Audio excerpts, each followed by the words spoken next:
Deadly Tarantula Girl coming to you from my private serpentarium. Tonight bringing you a specially requested video by Mr. Eric Weiss, one of my favorite species, Ephebopus cyagnonathus, also known as the blue fang.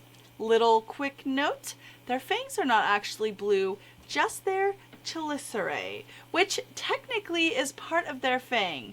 I'm going to call them a blue fang. Let's take a look.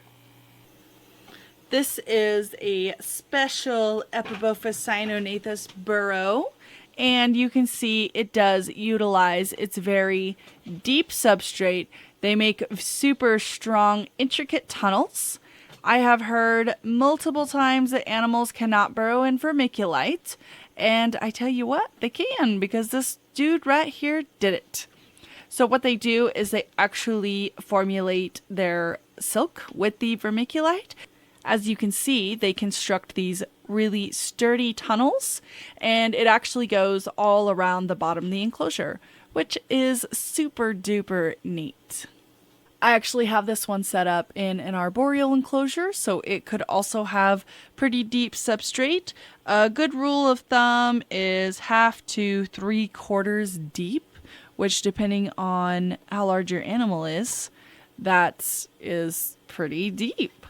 This type of setup was recommended to me by Kelly Swift himself, and I actually had a really difficult time keeping this species alive long term in the past, and since I started doing this, they all thrive, and I've raised some up from teeny tiny slings up through adulthood, and they died of old age. Thank you for that one, Kelly. When you're setting up your blue fang in its tank for the first time, you make sure your vermiculite is nice and damp, and then I just kind of take my finger and start a little diagonal hole so they kind of get the idea that yes, they can burrow in there. Now let's take a look at a yearling. This specimen is about a year old, and you can see the velvety green coloration is a little more dramatic on the abdomen. At this age, they still usually have the blue chelicerae, and the yellow banding on the legs is less pronounced, but they have really intricate designs, and I find them to be really beautiful.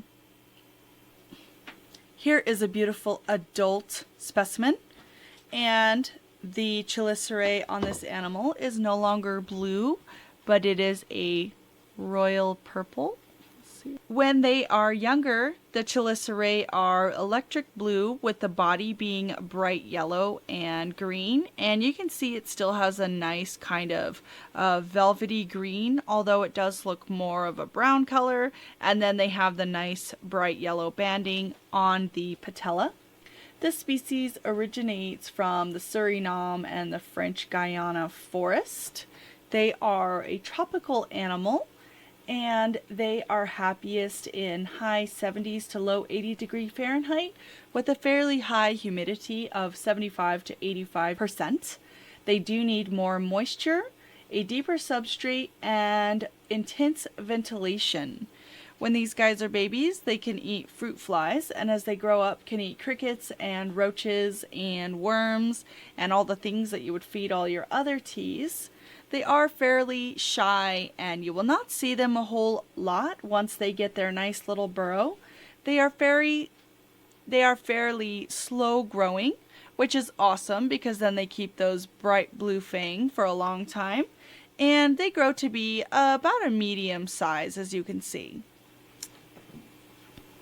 This has been one of my favorite species for a while because they are so colorful and so unique.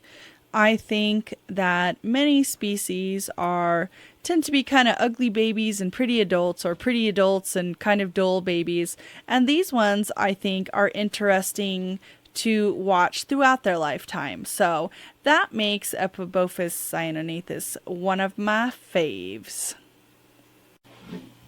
Hope you guys liked seeing my beautiful Ephebopus cyagnonathus, and I'll have you know that was not easy getting them out of their burrows just for you. So I hope you guys like that little look, and I'll see you next time.